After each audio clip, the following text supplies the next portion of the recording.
অনেককাল আগের কথা, এক গ্রামে আকরাম খান নামে এক সৌদাগর থাকত। আকরাম খানের প্রথম স্ত্রী মারা গিয়েছিলেন এবং তার পেছনে দুই মাসুম মেয়ে রেখে গিয়েছিলেন। পরিস্থিতির বাধ্যবাধকতায় আকরাম খান দ্বিতীয় বিয়ে করতে রাজি হন এবং তিনি নিজের দুই মেয়েকে সৎ মায়ের তত্ত্বাবধানে রেখে ব্যবসার খাতিরে শহরের দিকে রওনা হন। আজ ৩ বছর পর আকরাম খান তার গ্রামে ফিরে আসছিলেন। ঘরের ভেতর সৎমা দুই বাচ্চাকে নিজের সামনে ডাকল এবং কঠোরভাবে বলল, শোনো তোমরা দুজন, কান খুলে আমার কথা শুনে নাও। আজ তোমাদের আব্বাজান ঘরে তাশরিফ আনছেন এবং তিনি আসার আগেই ঘরের সমস্ত কাজ শেষ হওয়া চাই। কথা বুঝেছ? যদি কোনো কাজ অসম্পূর্ণ থাকে না, তবে দেখে নিও, পরে আমার কাছে নালিশ করো না। জানো তো আমার মেজাজ, যখন আমার রাগ ওঠে তখন কারো কথা শুনি না। দুই বোনই ভয়ে মাথা নিচু করে নিল। বড় মেয়ে সাহস করে বলল, জি ঠিক আছে, আমরা দুজন মিলে সব কাজ মিটিয়ে দেব। শুধু একটা অনুরোধ, আজ আমাদের মেরো না, আর খাবার জন্য কিছু দাও। কাল থেকে আমরা দুজন শুধু শুকনো রুটি খেয়েছি। সৎমা চোখ বাঁকা করে বলল, আজ সন্ধ্যায় খাবার জুটবে, কিন্তু মনে রেখো এই সব কথা নিজের আব্বাজানকে বলবে না, নইলে একদিনও এই ঘরে থাকতে দেব না। ভালোভাবেই চেনো তোমরা দুজন আমাকে। এমন সময় বাইরে থেকে ঘোড়ার গাড়ির শব্দ এলো। সৎমা সঙ্গে সঙ্গে বাইরে দৌড় দিল। আকরাম খান ৩ বছর পর বাড়ি ফিরেছিলেন। আরে কেমন আছো তুমি? আর আমার মেয়ে দুটো কেমন আছে? দেখতে পাচ্ছে না যে? সৎমা মুখ বানিয়ে বলল, তবা গো, এসেই নিজের মেয়েদের কথা মনে পড়ে গেল আপনার। আমার তো একটুও পরোয়া নেই আপনার। আমি তো দিনরাত ঘরের কাজ করে এই বাড়ির চাকরানি হয়ে গেছি। এই বাড়িতে আমার এক স্বামী ছিল, সেও এসেই নিজের মেয়েদের হালচাল জিজ্ঞেস করতে লাগলো আমার কাছে। আমার তো অবস্থা খারাপ হয়ে গেছে। আপনার মেয়েদের আর কি হবে, একদম ঠিকঠাক আছে। আকরাম খান সান্ত্বনা দিয়ে বললেন, আরে না না, এমন কথা কেন ভাবছ? ঘরে তো ওরা দুজনও আছে, তাই ওদের ব্যাপারে জিজ্ঞেস করা তো সাজে, তাই না? হ্যাঁ সব জানি। আচ্ছা থাকতে দিন। আপনার মেয়েরা তো সারাদিন খেলতে বেরিয়ে যায়, আর মুখের ভাষা তো তওবা তওবা। আপনার বড় মেয়ে তো আমাকে কথাই বলতে দেয় না, তওবা তওবা। এত লম্বা জিভ তার, আর এত বেয়াদব, কি আর বলবো। এ কথা শুনে আকরাম খানের কপালে ভাঁজ পড়ল। কি বললে তুমি? আমার মেয়েরা বেয়াদব হয়ে যাচ্ছে? কোথা থেকে শিখল এসব? কে এত মাথায় তুলল? বাড়িতে কি চলছে? আজই জিজ্ঞেস করব আমি ওদের। যা জবাব দেওয়ার দিয়েই যাবে। আমি এমন চালচলন বরদাস্ত করব না। হ্যাঁ গো, আপনি নিজেই জিজ্ঞেস করে নেবেন ওদের। আমি তো কিছু জিজ্ঞেস করলেই মিথ্যে বলে দেয়। কে জানে মিথ্যে বলার অভ্যেস কোথা থেকে লেগেছে ওদের। আরও কি লুকাবো আপনার কাছে, ঘর থেকে চুরিও করতে শুরু করেছে। আকরাম খানের পা আটকে গেল। কি চুরি? এসব আমি কি শুনছি? তুমি আমার মেয়েদের দেখাশোনা করোনি? আমি তো ওদের তোমার কাছেই রেখে গিয়েছিলাম। আরে ওগো, কি সব কথা বলছেন আপনি? ওরা তো আমাকে মা মনেই করে না। কিছু জিজ্ঞেস করলেই যে তোমরা দুজন কোথায় যাচ্ছ, তো জবাব পর্যন্ত দেয় না। আর আপনি দেখবেন, যখন আপনি ওদের ওইসব আচরণের ব্যাপারে জিজ্ঞেস করবেন, তখন দেখবেন আমাকেই মিথ্যেবাদী বলবে। আর ঘর ভর্তি কথার কারণে আমারই মুখ কালিমা লিপ্ত হবে। আর যখন আমি ওদের মেরে বা বকা দিয়ে এসব ভুল কাজ ছাড়তে বলি, তখন গ্রামবাসীরা বলে যে সৎমা ওদের ওপর অত্যাচার করে। এখন আপনিই বলুন, আমি করলে কি করব? আকরাম খান রাগে হাত নাড়লেন। ব্যাস ব্যাস, তোমাকে আর কিছু করার দরকার নেই। এবার যা করার আমি নিজেই করব। আসতে দাও ওদের। ওদিকে দুই বোন জঙ্গলে নিজেদের গরু চড়াচ্ছিল। তখনই বড় বোন ছোট বোনকে বলল, সাফিয়া, অনেক সন্ধ্যা হয়ে গেছে, এখন আমাদের বাড়ি যাওয়া উচিত। আব্বা যেন পৌঁছে গেছেন নিশ্চয়ই। আমি ঘাসও কেটে নিয়েছি। আম্মিকে বলেও ছিলাম যে আজ গরু চড়াতে আমাদের জঙ্গলে পাঠিও না, কিন্তু সে আমাদের কথা কবে শোনে। ছোট বোন সাফিয়া চিন্তিত স্বরে জিজ্ঞেস করল, বুবু, আমাদের আব্বাজানু কি আমাদের সাথে এমন আচরণ করবেন যেমনটা আমাদের সৎমা করেন? আরে না না পাগলি, এমন কেন ভাবছিস? আমাদের আম্মি তো সৎ, কিন্তু আমাদের আব্বাজান তো আমাদের নিজেদের আব্বাজান। এমন ভাবিস না। হ্যাঁ বাবু, এ কথা তো ঠিক, কিন্তু আমি শুনেছি যে যদি আম্মি মারা যায় আর আব্বাজান দ্বিতীয় বিয়ে করে সৎমা ঘরে নিয়ে আসেন, তবে বুঝে নাও যে আব্বাজানও সৎ হয়ে গেছেন। না না, আমাদের সাথে এমন হবে না। বিশ্বাস কর, আজ আমাদের আব্বাজান আমাদের দেখে খুব খুশি হবেন। তুই দেখে নিস। কিন্তু সত্যি তো এটা ছিল যে ছোট বোন সাফিয়া বড় বোনের চেয়ে বেশি বুঝদার ও বুদ্ধিমতী ছিল। দুজনেই নিজেদের গরু নিয়ে এখন বাড়ির দিকে রওনা হলো। বাড়িতে আকরাম খান অস্থির হয়ে পায়চারি করছিলেন। বাঁচতে দাও দুজনকে, আমি নিজে গিয়ে ওদের কান ধরে নিয়ে আসি। কোথায় মুখ পুড়িয়ে ঘুরছে? ওরা দুজন এই সময় পর্যন্ত বাড়ি পৌঁছায়নি, সীমা ছাড়িয়ে গেছে। একদম আসতে দাও, আজ আমি এক একটি কথা পরিষ্কার করে দেব। আজ আমার শেষ ফয়সালা। এখন আর এই তামাশা বা এই গাফিলতি এই বাড়িতে একটুও চলবে না, একদমই না। ইতিমধ্যে দুই বোন গরু নিয়ে বাড়ি পৌঁছে গেল। আকরাম খান ওদের দেখা মাত্রই রাগে জিজ্ঞেস করলেন, কোথায় ছিলে তোমরা দুজন? 3 বছর পর আমি আজ এই বাড়িতে পা রাখলাম, আর এখানে এসে দেখছি যে তোমরা দুজন বাড়িতেই নেই। এই আদব কায়দায় শিখে রেখেছ? বাপ ফিরেছে আর তোমাদের কোনো খবরই নেই? আজ তো সীমা ছাড়িয়ে গেছে, এখন এসেই তোমাদের সব আচরণের হিসেব নিতে হবে। বড় মেয়ে ভয়ে ভয়ে বলল, আব্বাজান, আমরা তো আম্মির কথাতেই গরু চড়াতে জঙ্গলে গিয়েছিলাম, নইলে আমরা কখনোই বাড়ির বাইরে যাই না। তাহলে আম্মি আপনাকে এই কথা কেন বলেনি? সৎমা সঙ্গে সঙ্গে বলে উঠল, তবা তবা, কত মিথ্যেবাদী এই মেয়েগুলো, তবা তবা। আমি আপনাদের আগেই বলে দিয়েছিলাম যে বাড়ির কাছে অনেক ঘাস আছে, আর এরা অকারণে গরু নিয়ে জঙ্গলে চলে গেছে। আজকাল তো আমি রোজ নিজেই গরু চড়াতে যাই, কিন্তু আজ আপনাকে দেখানোর জন্য এরা গরু নিয়ে জঙ্গলে চলে গেছে। আব্বাজান, আম্মি মিথ্যে বলছে, ছোট মেয়ে সাফিয়া মিনতি করে বলল। আম্মি, আপনি এমন কেন বলছেন? আব্বাজানকে সত্যিটা বলে দিন না। আমরা তো আজ পর্যন্ত কখনো আম্মির অনুমতি ছাড়া ঘরের বাইরে পা পর্যন্ত রাখেনি, তবু আপনি এমন কেন বলছেন আম্মি? আকরাম খান কঠোরভাবে হাত তুললেন। ব্যাস ব্যাস, চুপ করো তোমরা সবাই। এখন যা সিদ্ধান্ত নেবার আমি নিজেই নেব। তোমরা দুজন এখন নিজেদের ঘরে চলে যাও, আর সকালে তৈরি থেকো। আমি আমার মেয়েদের ঘুরতে নিয়ে যাব, আর কাল আমরা আমাদের ফুফুর বাড়ি যাব। ঠিক আছে। দুই বোনের চোখ চকচক করে উঠল। কি সত্যি আব্বাজান? আব্বাজান, আপনি কত ভালো। এই কথা শুনে আয়েশা আর সাফিয়া দুই বোন খুব খুশি হয়ে গেল, আর তারপর সকালের অপেক্ষা করতে লাগল। ওদিকে সৎ মা চিন্তায় বসে বসে নিজের সঙ্গেই ফিসফিস করতে লাগল, আরে মনে হচ্ছে আমার স্বামীর আমার উপর সন্দেহ হয়েছে, আর তার উপর এই মশাগুলো কিছু ভাবতেই দিচ্ছে না। আরে কিছু তো ভাবো, সকালে ওঠার আগে কিছু তো ভাবো। তার এই ভয় ছিল যে তার স্বামী এখন আর তার কথা বিশ্বাস করছে না, তাই তো সে নিজের মেয়েদের বেড়াতে নিয়ে যাচ্ছে। এই চিন্তায় সে সারা রাত ঘুমালো না। যেই সকাল হলো, এদিকে দুই বোন তৈরি হয়ে নিজেদের বাবার কাছে চলে গেল, আর অন্যদিকে সারা রাত না ঘুমানোর কারণে ভোরবেলা সৎ মায়ের চোখ লেগে এলো, যার ফলে সে টেরই পেল না যে তার স্বামী নিজের মেয়েদের নিয়ে কখন বাড়ি থেকে বেরিয়ে গেছে। আব্বাজান, আমরা দুজন ফুফুর বাড়ি যাওয়ার জন্য তৈরি, আমরা আম্মিকে বলে বেরোই। না না, আম্মি ঘুমাচ্ছে, তাকে এখন জাগানো ঠিক হবে না। চলো, আমি তোমাদের জন্য শহর থেকে কিছু কাপড় এনেছিলাম, সেগুলোও সাথে নিয়ে চলি। তোমরা ফুফুর বাড়িতে কিছুদিন থাকবে তো, কাজে আসবে। ঠিক আছে, হ্যাঁ আব্বাজান, এটাই ঠিক হবে। চলুন, আপনিও আমাদের সাথে ফুফুর বাড়িতে থাকবেন তো? আমিও তোমাদের সাথে ফুফুর বাড়িতে কিছুদিন থাকব। চলো, এখন অনেক কথা হয়েছে, দেরি হয়ে গেলে আমরা সেখানে পৌঁছতে পারবো না। এই কথা বলে আকরাম খান নিজের মেয়েদের নিয়ে বাড়ি থেকে বেরিয়ে পড়ল। কে জানে আকরাম খানের মনে কি চলছিল। চলতে চলতে ওরা বাড়ি থেকে অনেক দূরে চলে এলো, জঙ্গলের পথে। আয়েশা চিন্তিত হয়ে জিজ্ঞেস করল, আব্বাজান, আমরা কোথায় যাচ্ছি? এই দিকে তো ফুফুর বাড়িও নয়, আমরা তো বাড়ি থেকে অনেক দূরে চলে এসেছি। আমার খুব ভয় করছে, আসলে আমরা যাচ্ছি কোথায়? আরে পাগলি, যখন তোর বাবা তোর সাথে আছে তখন ভয়ের কি কথা? তোমরা দুজন দাঁড়াও। আকরাম খান চারপাশে নজর বোলালেন। আর একটা কাজ করো, এখানে চারপাশে দেখো, এখানে বড়ইয়ের কত ঝোপঝাড় আছে, আর দেখো কত বেশি বড়ই ধরেছে এই ঝোপগুলোতে। দেখো আমার মেয়েরা, আমি খুব ক্লান্ত হয়ে গেছি, আমি এখানে বসছি। তোমরা দুজন আমার জন্য বেছে বেছে নিয়ে এসো। যতক্ষণ আমি নিজে না ডাকি তোমরা বড়ই কুড়োতে থাকো। ঠিক আছে, সাফিয়া সংশয় নিয়ে বলল। কিন্তু আব্বাজান, সন্ধে হতে চলল, যদি আমরা এখানে আর কিছুক্ষণ থামি তবে রাত হয়ে যাবে, আর আমরা জঙ্গলে পথ হারিয়ে ফেলব। আরে না না, আমরা প্রায় পৌঁছে গেছি, আর একটু সময় লাগবে। তোমরা দুজন যাও, গিয়ে বেছে নিয়ে এসো। আমি এই গাছের নিচে বসে তোমাদের অপেক্ষা করছি। যখন আমি তোমাদের ডাকব তখন কাছে চলে এসো। নিজের বাবার কথা মেনে দুই মেয়ে বড়ই কুড়োতে কুড়োতে এগিয়ে গেল। সাফিয়ার একটু সন্দেহ তো হচ্ছিল, কিন্তু তবুও আব্বাজানের কথায় সে চুপ রইল, আর কিছু বলল না। এদিকে অন্যদিকে তাদের বাবা মেয়েদের যাওয়ার সঙ্গে সঙ্গেই হাতে ধরা লাঠি মাটিতে পুঁতে দিল, আর নিজের টুপি খুলে সেটার ওপর রেখে দিল। তারপর সে এদিক ওদিক তাকাতে লাগল। তখনই তার নজর একটা বানরের ওপর পড়ল। আরে আরে, এ তো বড় চমৎকার উপায়। এখন এই বানরই আমার কাজ করবে, কিন্তু তাকে তো একটু লোভ দেখাতে হবে। কিসের লোভ দিই ওকে? হ্যাঁ, বানরের পছন্দের খাবার কলা, এটাই কাজে আসবে। আকরাম খান নিজের টুপির ওপর বানরকে বসালো, আর তাকে কলা দিতে দিতে নিজে বাড়ির দিকে রওনা দিল।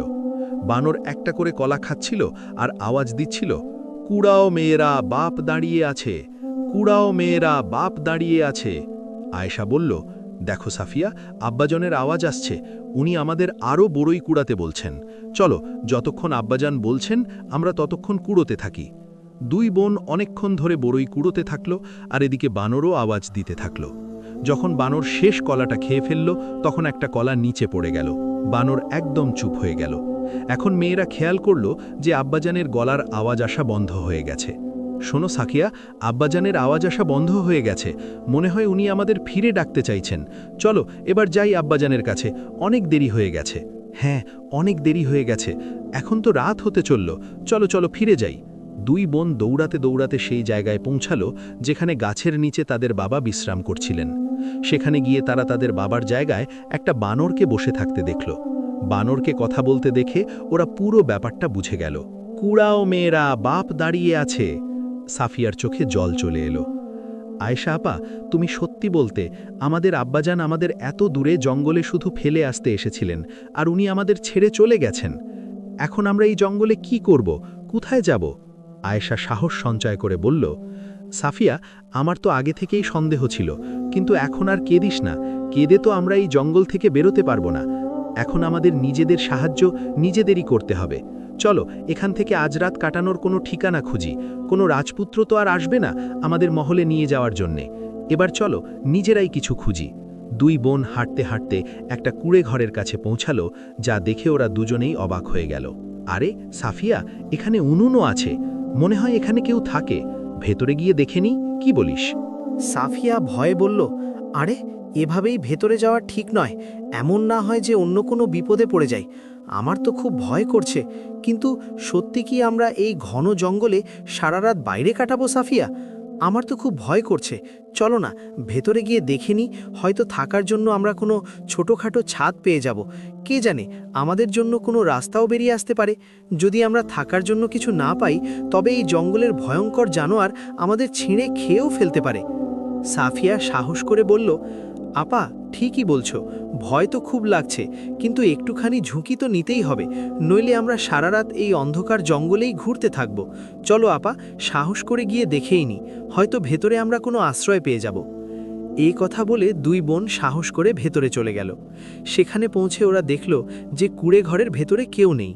এটা দেখে ওরা খুশি হয়ে গেল, আর তারপর রাতটা কুঁড়ে ঘরেই কাটালো এবং সকালের অপেক্ষা করতে লাগলো।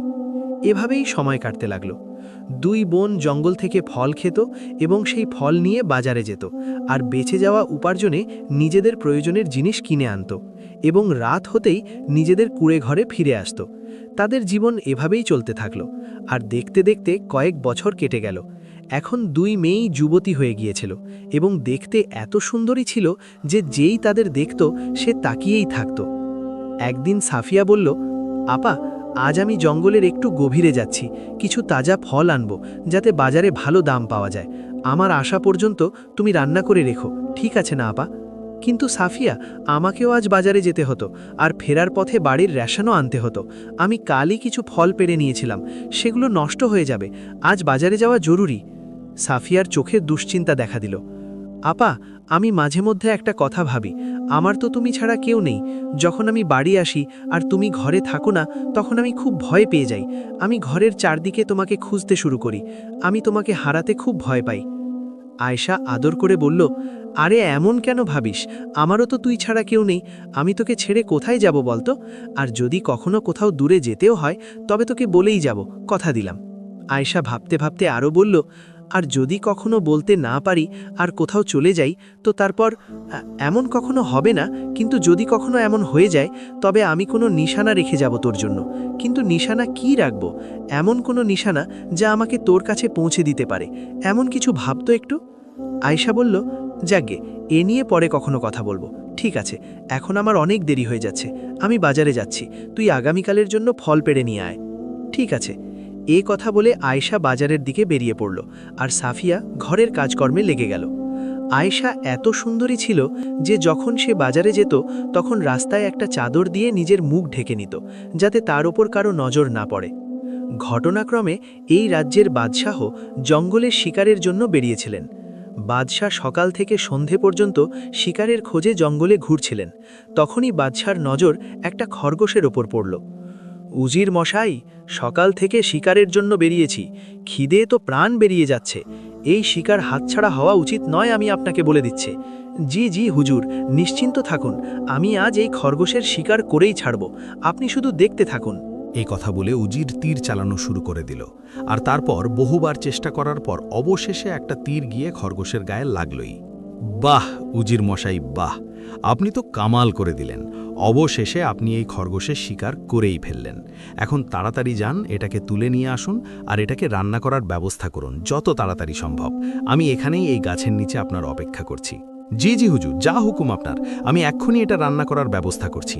উজির না ডানে দেখল না বামে, খরগোশটাকে ওঠালো আর তারপর জঙ্গলে আগুনের খোঁজে ঘুরতে লাগলো। আরে হুজুরও না, এখানে জঙ্গলে আগুন কোথায় পাওয়া যাবে? কোথায় রাঁধবো আমি এই খরগোশটাকে? এটা তো অসম্ভব। তখনই উজির দেখল যে একটা কুঁড়ে ঘরের পাশ থেকে ধোঁয়া বেরোচ্ছে। আরে এত সুন্দরী মেয়ে আর জঙ্গলে, মনে হচ্ছে রান্না করছে। চলো খরগোশটাকেও এখানেই রেঁধে ফেলি। কিন্তু এই জঙ্গলে এখানে একা কি করছে? এ কি এখানেই থাকে? চলো গিয়ে একেই জিজ্ঞেস করে নি। সাফিয়া দ্রুত ঘুরে বলল, আপনি কে এখানে? কি করছেন? আর আমাকে কি চুপচাপ দেখছিলেন? সামনে এগোবেন না, নইলে আমি আপনার টুকরো টুকরো করে দেব। আর এটা সাবধান বাণী, মনে রাখবেন। দেখুন, আপনি আমাকে ভুল বুঝছেন, আমি এখানে আপনার ক্ষতি করতে আসিনি। আসলে ব্যাপারটা হলো, আমি একটা খরগোশ শিকার করেছি, তাই ওটা রান্না করার জন্য আমার আগুন লাগতো, তাই সেজন্যই এখানে চলে এসেছি। আচ্ছা ঠিক আছে, আপনি রেঁধে নিন আর রেঁধে তাড়াতাড়ি এখান থেকে চলে যান। সাফিয়া এত সুন্দরী ছিল যে যখন উজির খরগোশটাকে উনুনে চড়ালো, তখন তার মনোযোগ সাফিয়ার সৌন্দর্যের দিকে চলে গেল। এতটাই চলে গেল যে খরগোশ পুড়ে কয়লা হয়ে গেল, আর উজির টেরও পেল না। সাফিয়া রেগে গিয়ে বলল, হ্যাঁ, এটা তো সব পুড়ে গেছে, আপনার মনোযোগ কোথায়? এখন এই পোড়া খরগোশ ওঠান আর এখান থেকে যান। উজির ঘাবড়ে গেল, হায়, এটা কি হয়ে গেল? বাদশাহ তো আজ আমাকে মেরেই ফেলবেন। দেখুন, যান এখান থেকে। আপনি ইচ্ছে করে নিজের খরগোশ পুড়িয়েছেন, যাতে আমি আপনাকে খাবার জন্য কিছু দিই আর এখানে থাকতে বলি, কিন্তু এমন হবে না। আপনি এখান থেকে যান, নইলে আমি আমার কুঠার নিয়ে আসব। এসব দেখে উজির বাদশার ভয়ে কাঁপতে লাগল। এদিকে বাদশাও খরগোশের অপেক্ষা করছিলেন। বাদশার খুব খিদে পেয়েছিল। উজির মশাই, আপনি একটা খরগোশ রাঁধতে গিয়েছিলেন নাকি 10টা নেধে নিয়ে এসেছেন? এত দেরি কেন করলেন? খুব খিদে পেয়েছে আমার, এখন দিন। কোথায় খরগোশ? উজির হাঁটু গেড়ে বসে বলল, হুজুর, আমাকে মাফ করে দিন হুজুর, আমার ভুল ছিল না, জেনে বা না জেনে হয়ে গেছে আমার দ্বারা এমনটা। সে এত সুন্দরী ছিল যে আমি তাকে দেখে দুনিয়াই ভুলে গিয়েছিলাম। কে এত সুন্দরী ছিল? কার কথা বলছো? আমাকে খুলে বলো। আর খরগোশ কোথায়? হুজুর, সে এখানেই থাকে একটা কুঁড়ে ঘরে। হুজুর, আপনি তাকে দেখলে খরগোশ কি সব কিছু ভুলে যাবেন। চলুন হুজুর, আসুন, আমি আপনাকে তার কুঁড়ে ঘরেই নিয়ে যাই। আপনাকে দেখলেই বোঝা যাবে যে আমি কেন দুনিয়া ভুলে বসেছিলাম। আচ্ছা, তো এই ব্যাপার। আমাদের রানীরা এই পুরো বিশ্বের সবচেয়ে সুন্দরী রানী, আর তুমি বলছো যে তুমি এক সুন্দরী দাসীকে দেখলে, যাকে দেখে তুমি সব ভুলে বসে আছো। চলো আমিও গিয়ে দেখি কেমন সৌন্দর্য দেখে নিলে তুমি। এখন বাদশাহ আর উজির দুজনেই সেই কুঁড়ে ঘরের দিকে এগোতে লাগল। আয়েশা সেখানেই বসে রান্না করছিল। বাদশার নজর যখন আয়েশার উপর পড়ল, তখন বাদশাহ নিজের হুঁশ হারিয়ে ফেললেন। তিনি আজ পর্যন্ত এমন সৌন্দর্য দেখেননি। তখনই উজির বাদশাকে জিজ্ঞেস করল, কেন হুজুর? বলেছিলাম না আপনাকে, এমন সৌন্দর্য আপনি আজ পর্যন্ত দেখেননি? তো কি তৃতীয় রানীর বন্দোবস্ত করা হবে? কি বলছেন? না না উজির মশাই, নিজের রানীকে এভাবে নিয়ে যাওয়া ঠিক নয়। আমরা আমাদের সুন্দরী রানীকে পালকিকে করে নিয়ে যাব। এখন চলো এখান থেকে, কাল আমরা আমাদের রানীকে নিতে পালকি নিয়ে আসব। এভাবে বাদশাহ আর উজির দুজনেই সেখান থেকে চলে গেলেন। আয়েশা এতটাই টের পেল না যে কেউ তাকে চুপচাপ দেখছিল। পরের দিন সকালে দুই বোন নিজেদের মধ্যে কথা বলতে লাগলো। আয়েশা সাফিয়াকে বলল, সাফিয়া শোন তো, কাল এক লোক এসেছিল একটা খরগোশ হাতে নিয়ে। পাগল এমন ছিল যে তার মনোযোগ এতটাই সরে গিয়েছিল যে পুরো খরগোশটাই জ্বলে গেল। বেচারা ওই পোড়া খরগোশই খেয়ে থাকবে। আপা তুমিও না?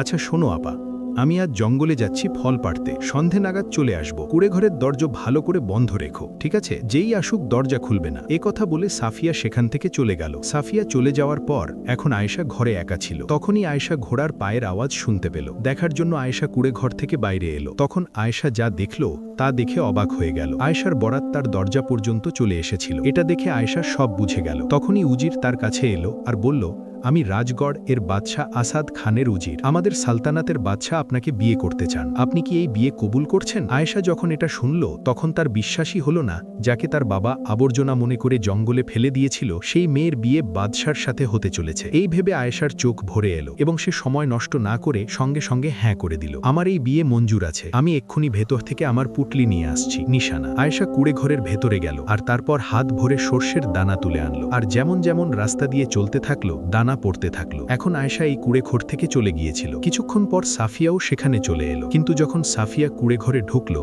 তখন সেখানে কেউ ছিল না। সাফিয়া সব জায়গায় নিজের বোনকে খুঁজতে লাগলো, কিন্তু আজ তার বোন সেখান থেকে চলে গিয়েছিল। আরে আপা কোথায় চলে গেল? আমার ভয় ছিল আর সেটাই হলো। আপা এখন কোথায়? আমাকে ছেড়ে কোথায় চলে গেল? আপা কোথায় তুমি আপা? এভাবে আয়েশার চলে যাওয়ার 2 দিন কেটে গেল। সে মহলের চাকচিককে নিজের বোনকে ভুলেই গেল। এদিকে 2 দিন ধরে সাফিয়া নিজের বোনের অপেক্ষা করতে থাকলো। রাতে খুব জোর বৃষ্টি হলো, কিন্তু যখন সকাল হলো তখন দৃশ্যই বদলে গিয়েছিল। যখন সাফিয়া সকালে উঠল তখন সে দেখল যে সর্ষে গাছের এক লম্বা সারি তৈরি হয়েছে। সেটা দেখে সে বুঝে গেল, তুমি আমার বোন আমাকে এখানে ফেলে যাওনি, বরং আমার জন্য নিশানা রেখে গেছো, যাতে আমি ওই ফুলের সাহায্যে তোমার কাছে পৌঁছেতে পারি। হে অপরওয়ালা, আমাকে আমার বোনের সাথে দেখা করিয়ে দাও। এই কথা বলে সাফিয়া ওই ফুল দিয়ে তৈরি রাস্তায় চলতে লাগলো। চলতে চলতে সে অনেক দূরে চলে এলো। তখনই সে দেখল যে এই রাস্তা কোনো বাদশার মহলের দিকে যাচ্ছে। যেই সাফিয়া মহলের বাইরে পৌঁছালো তাকে খুব সমাদর করা হলো, কারণ আজ ফুল ফুটে উঠেছিল। সেগুলো দেখে আয়েশা আগেই বুঝে গিয়েছিল যে আজ তার বোন নিশ্চয়ই আসবে। আয়েশা নিজের বোনকে দেখে খুব খুশি হয়ে গেল আর তারপর নিজের বোনের বিয়ে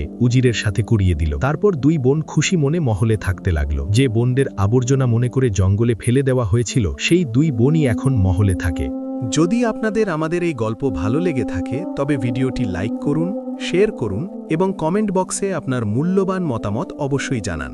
এবং আমাদের YouTube channel Sira and সোলসকে subscribe করতে ভুলবেন না। তো চলুন আবার দেখা হবে অন্য কোনো নতুন গল্পের সাথে। ততক্ষণ পর্যন্ত আল্লাহ হাফেজ।